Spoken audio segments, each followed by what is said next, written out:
Gracias por la expectativa esta de estar, por ahí no es lo habitual para nosotros, pero se merece una respuesta, así que por eso estamos acá. En realidad, a partir de ahora lo que le vamos a pedir es que tengan respeto con mi familia, con nosotros, porque necesitamos estar más tranquilos.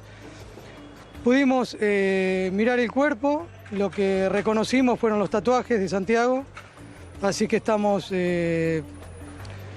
convencidos de que es Santiago.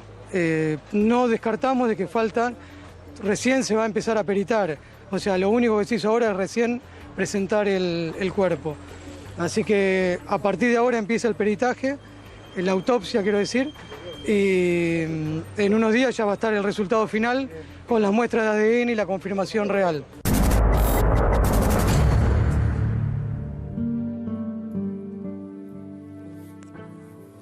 Hola, buenas noches. Aquí estamos con el caso Maldonado en un día tremendo, muy intenso, donde acaba de terminar la autopsia hace unos pocos minutos. Les vamos a dar datos de esa autopsia, datos que son muy fuertes, aunque quedan un par de elementos a determinar. En primer lugar, quedó acreditada la identidad de Santiago Maldonado, no solo porque lo reconocieron los familiares, sino porque se pudieron hacer las huellas en más de 12 lugares en las manos. En segundo lugar, podemos acreditar que no tiene ningún tiro, que no tiene ninguna cuchillada y que en principio no tiene golpes en el cuerpo, ni en la cabeza, no tiene algo visible de agresión. Ahora, todo esto hay que ser cuidadoso, lo vamos a analizar con el doctor Raúl Torre y con el doctor Luis Cuitco, porque hay que ver después todo en el microscopio y en el laboratorio. En principio, las lesiones que tiene son básicamente de pequeñas mordeduras de peces y solamente un par de mordeduras que podrían ser de un pequeño animal un poco más grande, tipo un hurón o algo parecido a eso. Finalmente, las dos cosas que quedan son el motivo, de cuánto tiempo estuvo en el agua y el motivo de la muerte. Cuánto tiempo estuvo en el agua, que obviamente es un dato clave. El cuerpo estaba muy bien preservado, dicen que parecía un cuerpo de hace una semana, pero que podría haber estado 70 días en el agua o casi 80 días en el agua por la baja temperatura. Pero eso se va a saber en los estudios complementarios que vamos a analizar con los doctores. Pero, insisto, sobre eso no hay una conclusión definitiva todavía, eso se está estudiando. Y sobre las razones de la muerte, en principio da la impresión, como no tiene otras lesiones, da la impresión de que es por ahogamiento. No sabemos si forzado, desde ya que con la gendarmería atrás persiguiéndolo, etcétera, etcétera.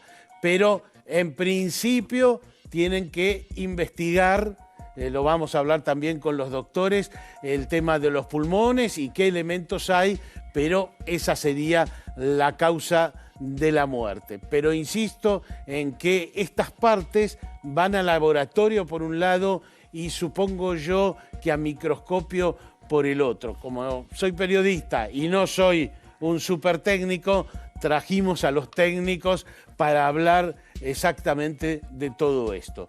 Pero estos son los parámetros. Es un cuerpo que está completo, es decir, no tiene nada cercenado, nada cercenado. Hubo alguna versión que decía que tenía un brazo cercenado. No es verdad, es un cuerpo completo, que no tiene ningún daño mayor. Y respecto de las lesiones, como les acabo de decir, no tiene cuchillada, no tiene balazo, en principio no hay golpes también eso hay que mirarlo un poco más en el microscopio, pero en principio no tiene agresiones externas visibles. Insisto, eso tiene que ir todavía a microscopio. Para eso tenemos aquí al doctor Torre y al doctor Cuitco para estudiar más detenidamente. Y las dos grandes dudas, que son dos de las grandes dudas de este caso, es cuánto tiempo estuvo en el agua.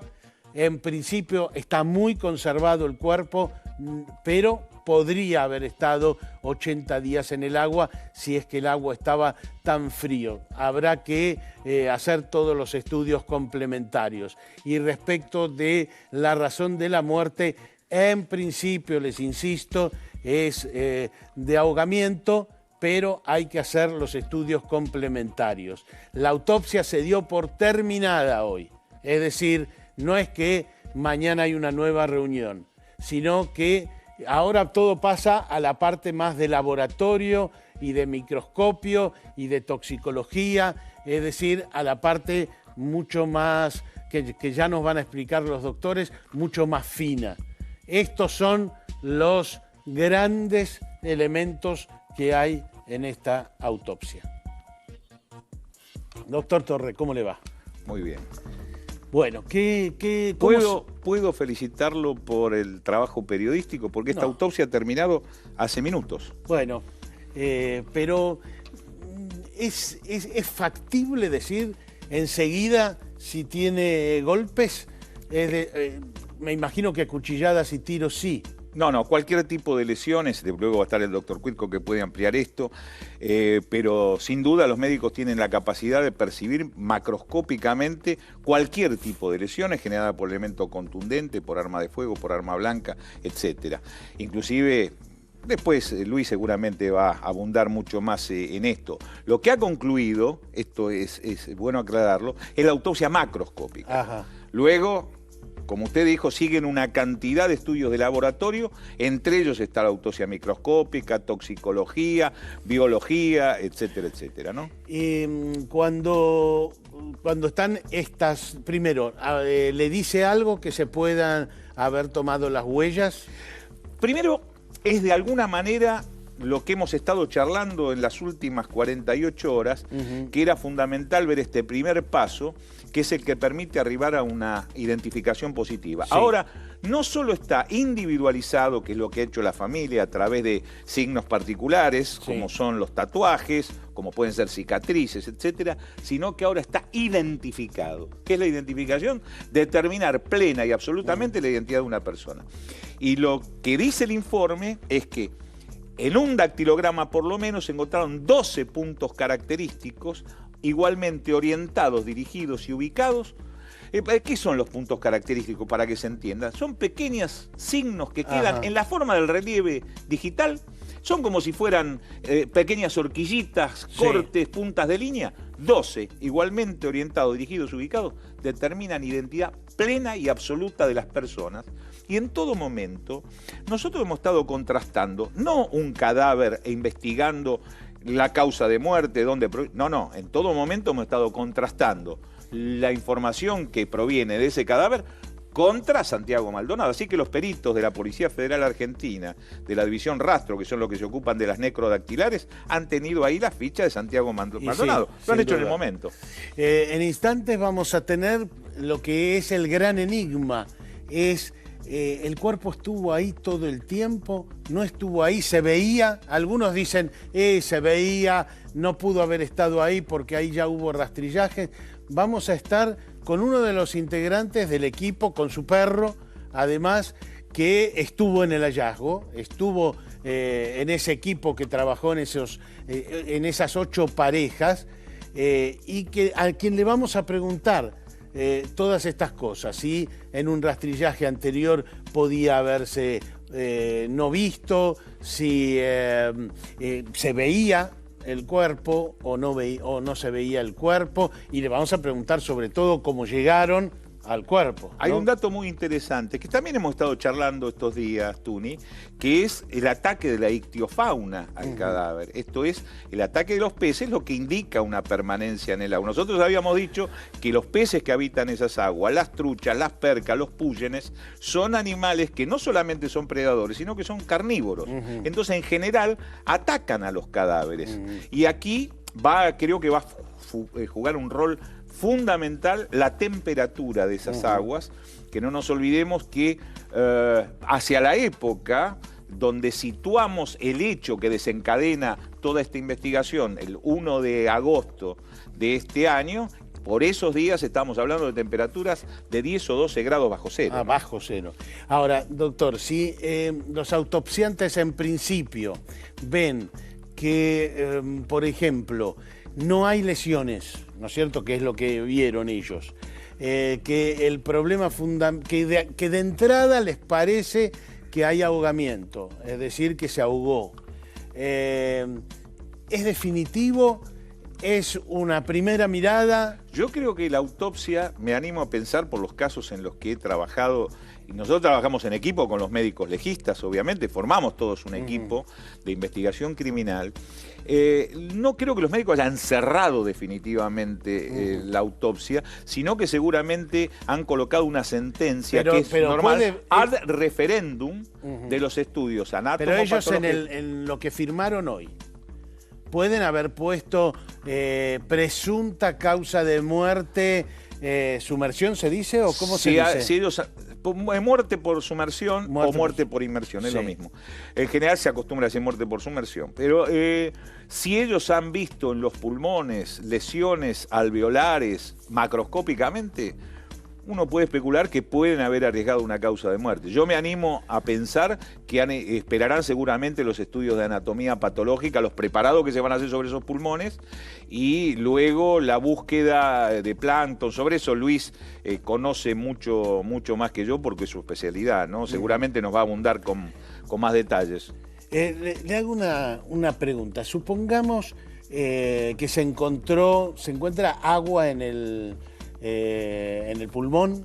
No, es una leyenda urbana. Es una leyenda. Porque así la persona muera... Pero si se ahoga no se encuentra agua en el pulmón. También. También. Pero el hecho de que esté el agua en los pulmones puede significar que la persona ha sido introducida o ha caído sin vida dentro del agua y el agua ingresa pasivamente y va a entrar por los orificios naturales y va a ir al pulmón, va a ir al tubo digestivo, va a entrar por los oídos, por la nariz, ¿Y cómo vamos a saber, digamos, si esa es la situación, cuándo fue la muerte, más o menos? La data de muerte, yo me animo a pensar, yo tengo muchísima experiencia con ahogados o con cadáveres en el agua.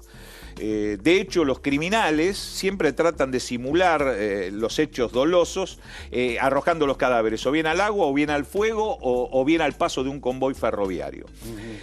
Tengo decenas de cadáveres. El problema es que esto es algo particular por el medio en que ocurre. Mire, en Neuquén, yo hablaba con la jefa del Cuerpo Médico Forense de la provincia de Neuquén, donde encontraron un cadáver después de solo un mes. Sí. Este es un poco más, en el lago Traful. El hecho que ocurrió hace poco, que lo autopsiaron ahí en la capital de Neuquén, estaba perfecto el cadáver, como si hubiese muerto ese mismo día. Lago Traful. ¿Verdad? Entiendo. A lo mejor un poco más de profundidad, pero no nos olvidemos que aquí estamos más al sur. Entiendo. Y también en zona cordillerana, igual que el Traful, ¿no? Entonces, si lo que nosotros acabamos de informar, que es que no tiene lesiones, que posiblemente corrido por la gendarmería haya tratado de cruzar y se ahogó, porque eso está súper probado por las imágenes, que lo venía corriendo la gendarmería. ¿Vamos a tener una idea Yo creo que dos causas, cuándo fue? Yo creo que los médicos van a compatibilizar, y los médicos, el resto, los criminalistas también, porque van a trabajar en equipo, van a compatibilizar dos informaciones: las que les está entregando el cuerpo, que está hablando, y las que va a entregar la escena, el lugar del hecho. Vamos a ver qué temperaturas reinó en ese momento. Yo me ocupé de investigarlas, por eso tengo seguridad que hubo 10 y 12 grados bajos. ¿A la noche sobre todo o durante el día también? Inclusive durante el día, es zona de nevadas, aún cuando es desértica. Luego, ¿qué ¿Qué pasa con la temperatura de las aguas? ¿Hay forma de consultar las temperaturas de las aguas? La Universidad del Comahue, por ejemplo, acostumbra a tomar la temperatura de las aguas. Hay que ver si en esa zona... Si se conservó muy bien por el frío del agua, ¿van a poder saber igual? Yo creo que van a poder arriesgar una ventana de probabilidades que cuanto más información tengan, más chica va a ser la ventana. A ver si queda claro. Voy a hacer una abstracción del caso Maldonado. Van a poder decir, son entre 20 y 25 días, si han logrado mucha información que les acote la data de muerte, o si no tienen tanta información, a lo mejor dicen entre 30 o 40 días, o entre 30 y 60. Esto depende de la cantidad de elementos, que son una multiplicidad de variables, que les permita achicar o ampliar esa ventana de probabilidad. Justamente uno de los médicos autopsiantes, el doctor Erstein, ha desarrollado en la morgue judicial de Buenos Aires una forma de graficar la data de muerte. Como no es uno de los grandes problemas... Pese al frío van a poder más o menos decir cuándo murió. Más o menos. Yo creo que sí, van a dar una probabilidad de cronotanatodiagnóstico. Y nosotros acabamos de decir que queda abierta la duda sobre cuánto tiempo está en el agua, porque el cadáver parece muy bien conservado, pero por el frío del agua, algunos dicen, y puede ser que esté hace 80 días. Eso, ¿cómo se precisa semejante cosa? Hay que sumar información, hay que sumar datos. Pero yo me animo a pensar que hay dos causas de muerte probables. Salvo que hayan visto la rotura alveolar a simple vista, lo que habría que verlo, ¿no? O con algún elemento óptico, no lo sé si resecaron los pulmones, yo no lo sé. Había no 56 personas. Sí, pero sobre el cadáver trabajaron solamente los médicos forenses, los obductores y los ayudantes. Nadie más toca el cadáver. Correcto. Y los peritos de visión rastro de la Policía Federal. Yo me animo a agregar dos causas de muerte probables. La muerte por asfixia por sumersión o la muerte por hipotermia también. Esto es posible. Si una persona cae en esas aguas en época especialmente invernal, puede sobrevenir un paro cardíaco por el frío. Esta es otra causa y no vamos a encontrar signos de ahogamiento. Me gustaría preguntarle más a Luis después sobre el tema del plancton. Le voy a hacer una todo pregunta difícil, supongo. Durante la dictadura y antes se habló mucho del submarino, de sumergir personas. Sí. ¿La ciencia puede determinar si lo sumergieron además?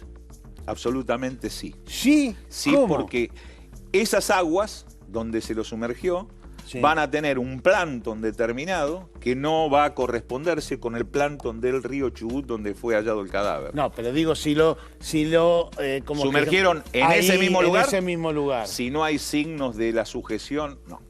Porque los gendarmes los venían corriendo. En ese esquema. Si lo agarraron, porque hay un gendarme que grita, tenemos uno, tenemos uno. Está entendida la pregunta. Si es en ese mismo teatro, no. Salvo que haya signos de sujeción. Si estos signos de sujeción no han quedado en el cuerpo, no se puede determinar la distinción entre una muerte que sería accidental, habría que ver si no es un abandono de persona, esto ya es jurídico y no me quisiera meter con eso, ¿no? O un homicidio, porque de eso estamos hablando. Ahora, no se puede determinar. Esta información que tenemos, que me acaba de llegar de la autopsia, que dice que no tiene cuchilladas, que no tiene ningún disparo. No tiene lesiones traumáticas. Y que no tiene, en principio, ningún golpe así. Que todo lo que tiene son pequeñas mordeduras de peces. Que son post-mortem, obviamente. Ajá. Esos ataques de la ictiofauna son post-mortem. Y posiblemente algún roedor. En esa zona había criaderos de bisones, por lo que supe. Me que dijeron como no que algo un prosperaron... poquito más grande que un hurón, pero que es una mordedura nada más. Los animales que viven en esa zona son nadadores, así que puede ser que hayan atacado el cadáver, alguna suerte de roedor, puede ser alguna comadreja, alguno de que sea nadador. El hurón es nadador, por ejemplo, así que puede ser un hurón. No tengo idea si hurones hay. Sé que en alguna de esas zonas había bisones, y los bisones son necrófagos también. Durante todos estos días alguna gente dijo, y está mutilado el cuerpo, etcétera, etcétera. ¿Lo sorprende que me digan que no tiene mutilaciones? No. Las aguas extremadamente frías tienden a la conservación. Es más, si hubiera habido una mutilación, probablemente hubiera sido post-mortem y producto del ataque de la ictiofauna o de alguna suerte de roedor que sea nadador, ¿no? Así que yo tengo la convicción de que las causas probables de muerte están en esas que yo le estoy sugiriendo, Tuni. Bueno, todo esto se produjo en el marco de un ingreso que el juez Guido Otranto calificó de ilegal, porque él había permitido que se destrabe la ruta, pero no la persecución hacia adentro, en un operativo de la Gendarmería. El 1 de agosto del 2017, Santiago Maldonado, un artesano de 28 años, desapareció cuando participaba de un reclamo de la comunidad mapuche Pulov en resistencia de Cuyamén sobre la Ruta 40 en Chubut por la liberación de su líder, Facundo Jones Wala. La protesta fue reprimida por efectivos de los escuadrones de la Gendarmería Nacional de Esquel, El Bolsón y General San Martín, quienes despejaron la ruta e ingresaron por la fuerza a la LOF mapuche en camiones Unimog y camionetas. Su actitud y levantar los obstáculos que se encuentran en el lugar.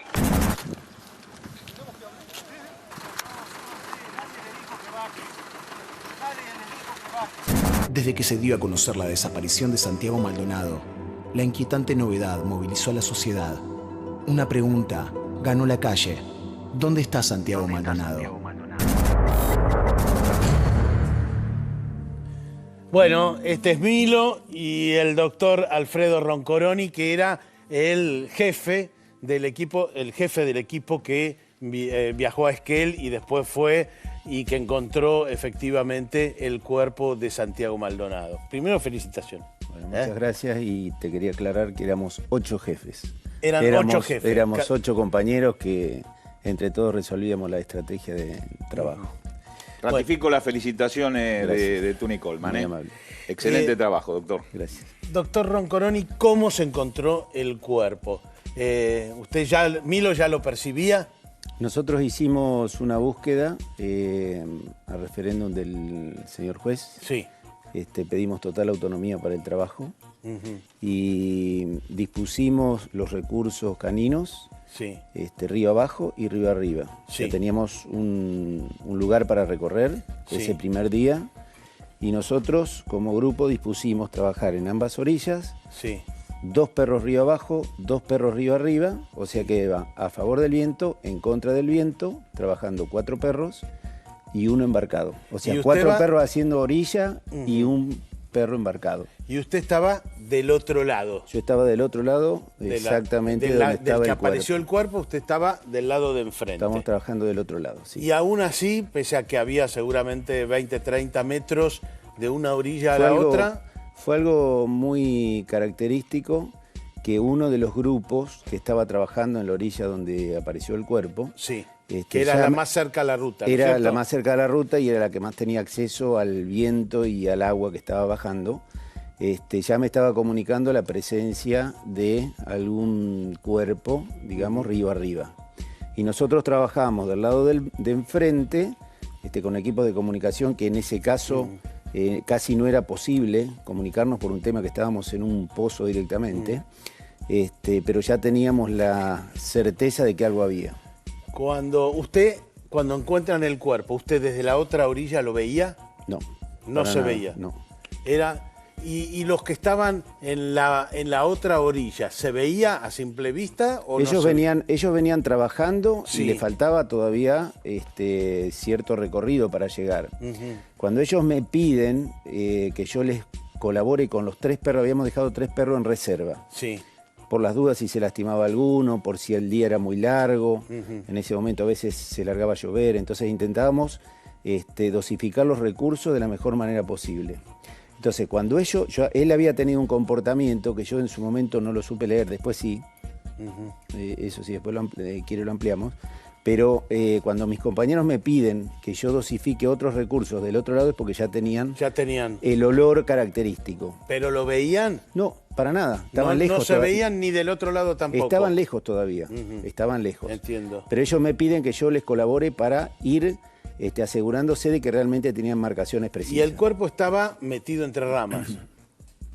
Eso después nosotros vemos que hay muchas ramas, ¿no? Era casi inaccesible, lugares hasta el río era inaccesible. Ajá. Nosotros veníamos haciendo orilla y teníamos que ir saliendo y entrando, saliendo, gateando muchas veces porque no podíamos pasar. Sí, sauces, ramas caídas, árboles, de todo. O sea, insisto porque todos estos días se han hablado muchas cosas. Sí. El cuerpo no se veía. Desde donde yo estoy, no. Una pregunta. Pero a mí no me hizo falta verlo, porque él ya lo estaba oliendo. Porque el animal tuvo el comportamiento de hallar la consigna. Exacto. Cuando yo vuelvo, como no teníamos comunicación, yo le pido a Prefectura que por favor mande los otros perros. Yo ya hacía 20 minutos que tenía ese dato de que había algo en el lugar. Solamente teníamos que llegar ellos y cuesta caminar. Ahora, mucho. sus compañeros que encontraron el cuerpo, le comentaron... Ellos no llegan siquiera al cuerpo, porque Gendarmería, Prefectura llega con los buzos tácticos. Entiendo. Que viene bajando a la altura que estoy yo. Correcto. Y en ese momento es donde el perro empieza a hacer un marcaje definitivo. Una pregunta, doctor, en función de lo que se ha estado hablando en algunos medios estos días. ¿Alguien le señaló que usted tenía que buscar en un lugar determinado? No. ¿O usted se dedicó a recorrer el río? No. Nosotros pedimos autonomía total. Nosotros nos reunimos con el juez la noche que llegamos, solicitamos una reunión, gentilmente accedió en ese momento, o sea que estuvimos hasta altas horas de la noche, donde nosotros ofrecimos nuestros recursos, le solicitamos ciertas características. O sea que no hay eso de que a ustedes lo mandaron a buscar porque ahí estaba... Teníamos 60 kilómetros según el juez para recorrer, o sea que íbamos a estar muchos días. Lo que me acaban de decir de la autopsia es que el cuerpo está muy bien conservado, entre otras cosas porque el agua estaba fría. Estaba fría. ¿Y estaba fría? Sí, porque los perros no se metían como suelen hacerlo y... Ajá. Y muy caudaloso también. Ajá. Estaba muy caudaloso. No obstante, el cadáver estaba venteando alguna suerte de gases porque es lo que le permite al animal el reconocimiento, ¿verdad? Sí. Así que algún grado de descomposición tiene porque es lo que le permite el reconocimiento odorífero. Perfectamente, sí. Los olores, la materia orgánica volátil, ellos la percibían. La percibían a tal punto que yo no necesito verlo porque cuando a mí me están más o menos indicando que hay un cuerpo, la gente de Prefectura, el perro se quería tirar al agua, quería cruzar, volvía, estaba ya desesperado, mostrándome positivo. Yo creo, doctor, que estamos todos fascinados por esto. ¿Cómo le indica al animal que ha encontrado la consigna? Este animal trabaja embarcado, trabaja sobre orilla o trabaja en estructuras colapsadas, o sea, es bastante versátil el animal. A pesar de que versátil para nosotros es un concepto de buscar personas vivas y o restos cadavéricos humanos. Entonces, el comportamiento de él cuando es resto cadavérico es llorar. Empieza llorando, rascando, metiéndose al agua, intentando sacar lo que sea. Por eso quiero que entiendan lo siguiente, no nos hace falta ver el cuerpo. Yo ya sé que en ese lugar hay un cuerpo o un resto y en este caso humano. Además no se metió al agua porque estaba muy fría. No, es que aparte yo no lo dejé, si no yo lo mando capaz que cruza, pero lo perdí, al perro con la correntada que había yo lo pierdo. Tuni, es que ellos son un binomio, así es como se llama, son un binomio, los entienden ambos. Estas imágenes que estamos viendo, es esa la corriente, es bastante fuerte, ¿o no? No sé si es la del día que estuvimos nosotros, porque yo no vi que estuvieran filmando. Nosotros como cuerpo... ¿Pero eso es más o menos la corriente? Sí, o quizás más. O quizás más. O quizás más. Sí, la vegetación es lugares inaccesibles como ese. O sea, nosotros haciendo orilla salíamos, entraba el perro, volvíamos a salir por otro ángulo, o sea, darle la posibilidad de que ellos a través del viento olieran el agua. Pero todo es lleno de ramas, todo era medio inaccesible completo. Había lugares donde uno podía bajar, volvíamos a subir, a veces queríamos cruzar, teníamos que ir arrastrándonos, volver a subir. Es difícil, es un lugar difícil. Doctor Roncoroni, muchísimas gracias. Muy amable. Excelente, doctor. Gracias. Su Muy trabajo amable y felicitaciones a Milo también. Sí, a ¿no? todos los bomberos que colaboraron, Ya, claro, al juez, a usted, para todos ellos. para felicitaciones Prefectura, para la gente de Esquel en que su nos atendió persona. maravillosamente y tuvimos toda disposición, no tuvimos problema con nada. Y la predisposición del Pero juez han fue resuelto un fantástica. caso que ha tenido, por lo menos el hallazgo que ha tenido en vilo a la sociedad argentina en tantos días, ¿no? Sí, muy amable. Gracias, doctor Roncoroni. Gracias, Milo. Muchas gracias. Doctor Torre, ¿cuál es su conclusión sobre esta situación? Es decir, ¿le resulta coherente con que puede haber estado, no podemos definirlo esto, puede haber estado ahí durante mucho tiempo? Yo creo que el cadáver ha tenido un movimiento producto de las corrientes del río. Hay otra cosa que estudiamos, es la diferencia entre el caudal en el mes de agosto, donde todavía no comienza el deshielo, al caudal y la corriente que tiene el río ahora. Pero por el relato que hace el doctor Roncoroni, ¿le parece que puede un cuerpo estar amarrado atrapado. a ramas Sí, y a... absolutamente, pero a nosotros nos pasa con los sauces, permanentemente con los cadáveres en el delta del Paraná, que es donde nosotros tenemos tanta experiencia en cadáveres en el medio hídrico, ¿no? Nosotros, nuestra experiencia del delta del Paraná, que es donde más hemos trabajado. Y ahí el cuerpo se conserva mucho menos que en esas aguas. Es más, también es otra pregunta que le vamos a hacer a Luis después. El cadáver en el agua retrasa su proceso de descomposición. Lo que es la descomposición en medio aéreo, en el agua se va retrasando, y en el agua salada diferente que en el agua dulce, ¿no?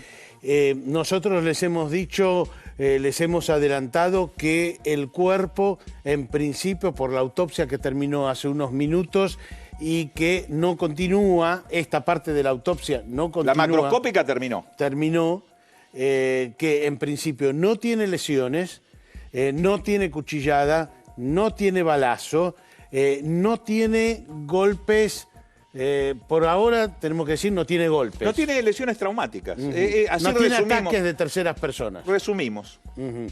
Pero que hay que hacer el análisis microscópico para ver si algo aparece. Y segundo, hay dos temas que todavía están abiertos. Uno es bien el motivo de la muerte, es decir, la causa de la muerte, que en principio es sumersión. Es la que en realidad uno tiene que despejar porque tiene un cadáver en el agua, ¿verdad? Usted dice que además, la hipotermia es posible también. Es decir, el frío del agua, ¿también le parece posible? Yo creo que también, porque son muertes que ocurren en esos sitios, ¿eh? Y le parece, y lo otro que quedó todavía pendiente porque va al laboratorio, es el tema de cuánto tiempo estuvo el cuerpo en el agua. Más que laboratorio, que le va a dar datos a los médicos, hay que compatibilizar la escena, el teatro con el cadáver. Hay que sumar acá datos, ¿verdad? Entonces, hay algunos tratados o libros de medicina legal que dicen la autopsia comienza en el lugar del hecho. Y esto es verdad. Acá es necesario que compatibilicen los médicos la escena con el cadáver. Pero me van a decir si estuvo 70 días o 10 días en el agua. Cuanto más datos sumen, yo creo que al final de su indagación es posible. Vamos a ver la gestión del primer juez, del doctor Guido Tranto, porque dejó muchas dudas, entre otras cosas, algunos de los rastrillajes, y sobre todo uno de los rastrillajes, el del 18 de septiembre, se hizo bajo su conducción. Y muchos dicen, ¿cómo no lo encontraron en su momento? Así que esto es la gestión del doctor Guido Tranto. Tras la denuncia realizada por la familia de Santiago Maldonado, el juez federal de Esquel, Guido Tranto, allanó el 10 de agosto a los escuadrones de la Gendarmería que participaron del operativo. El resultado fue que secuestraron cabellos y una soga. Hemos recibido el día de ayer el comunicado oficial del juez Otranto, que lo que dice es que no tiene ningún tipo de indicio de que Gendarmería se llevó a Santiago Maldonado. El 16 de agosto, el juez Otranto ordenó el primer rastrillaje de la zona en que se produjo la desaparición de Maldonado. En el procedimiento, trabajaron integrantes del grupo de élite Albatros de la Prefectura Naval que realizaron una búsqueda en el sector de la estancia Leleque, en el departamento de Cuyamén, en Chubut, donde habita la comunidad mapuche. Participaron también del rastrillaje más de 150 agentes de la Policía Federal, entre ellos especialistas que utilizaron drones y también un helicóptero. El que lo tenga, que lo larguen, que después, bueno, se verá lo que pasa, pero lo queremos a Santiago con vida, eso es lo más importante. Para el 8 de septiembre, el juez Otranto ordenó un segundo rastrillaje en ambas márgenes del río y aguas abajo, donde se ubica la comunidad mapuche. La búsqueda, que se extendió a lo largo de 800 kilómetros, fue encabezada por la Prefectura Naval, con refuerzos del destacamento de Bariloche, buzos tácticos y un helicóptero. Por su parte, de la Policía Federal, participaron unos 300 efectivos. Se sumó también personal del Grupo Especial de Operaciones, GEOF.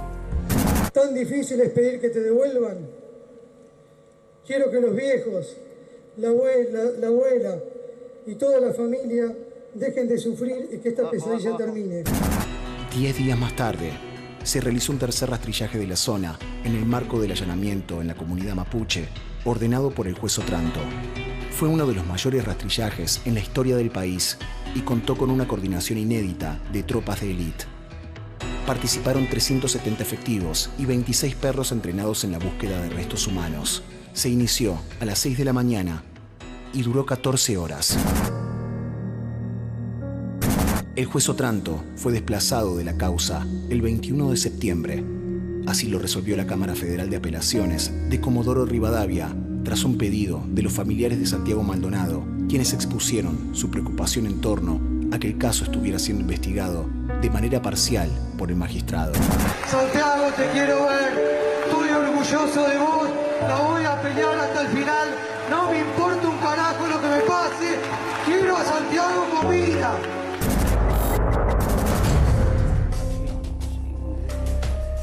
Doctor Luis Cuitco, doctor Torre, trajimos para esto a Messi.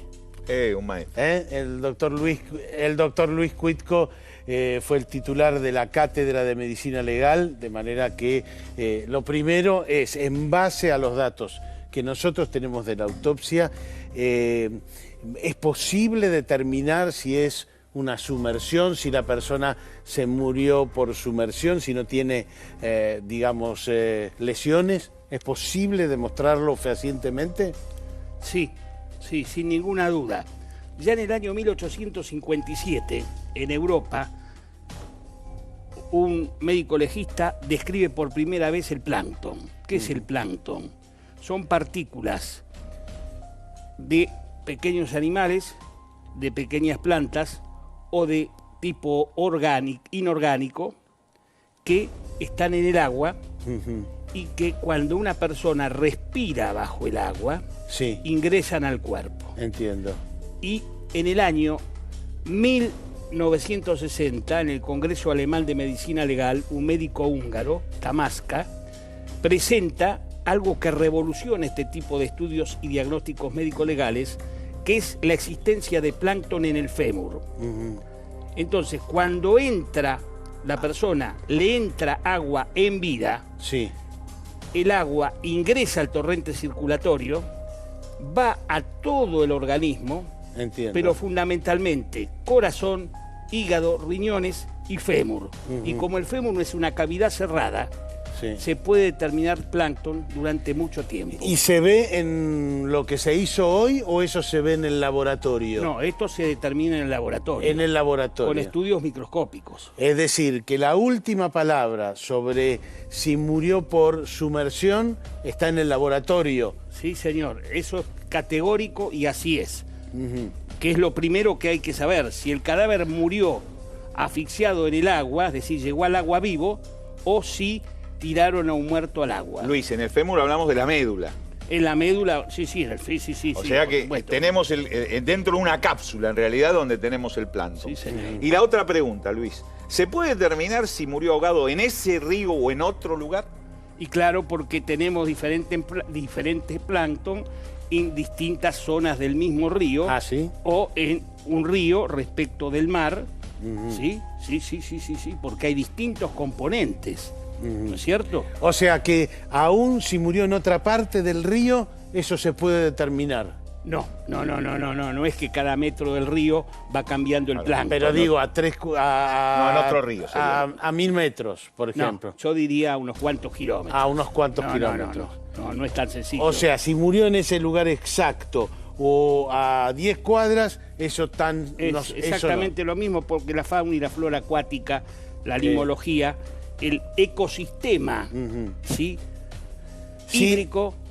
Si le hicieron submarino, como se hacía durante la dictadura, ¿se nota o eso es imposible de notar? Sumersión así... Y si el agua ingresa a presión, rompe los alvéolos o permanece dentro de los conductos del sistema respiratorio, y el agua es agua que no es salada, por diferencia de presión, entra al torrente circulatorio y podemos determinarlo. Luis, ¿has visto las fotografías que se viralizaron en... Sí.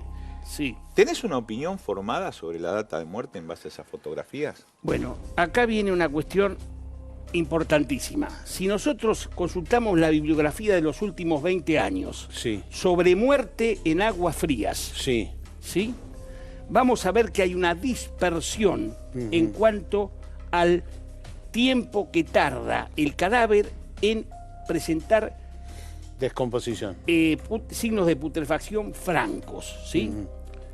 Hay una gran dispersión, no hay unanimidad. Y aparte, por otro lado, no es lo mismo estudiar un cadáver en tierra, que sabemos la evolución, y la evolución en la primera semana puede tener diferencia de 1 o 2 días, en los primeros días o 2 días diferencia de horas, en el primer mes de semanas, y en 3 meses por ahí de 1 mes. Inclusive en tierra, al aire libre.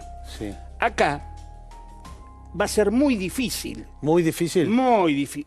Yo me animo a decir, y me hago cargo, por la experiencia y el conocimiento que tengo, de que es imposible certificar que este cadáver estuvo 78 días o 70 días. Es imposible. Nadie, no existe ningún estudio, ni macroscópico, ni microscópico, que permita decir que el cadáver tuvo 40 o que tuvo 70. Absolutamente.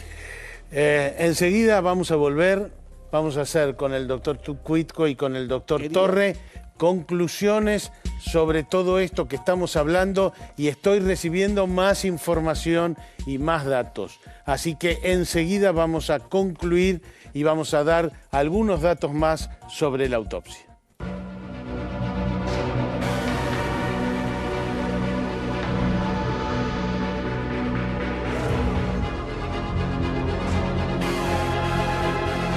Concretos, 12 puntos en las manos posibles que hicieron posible la identificación por huellas dactilares. Positiva.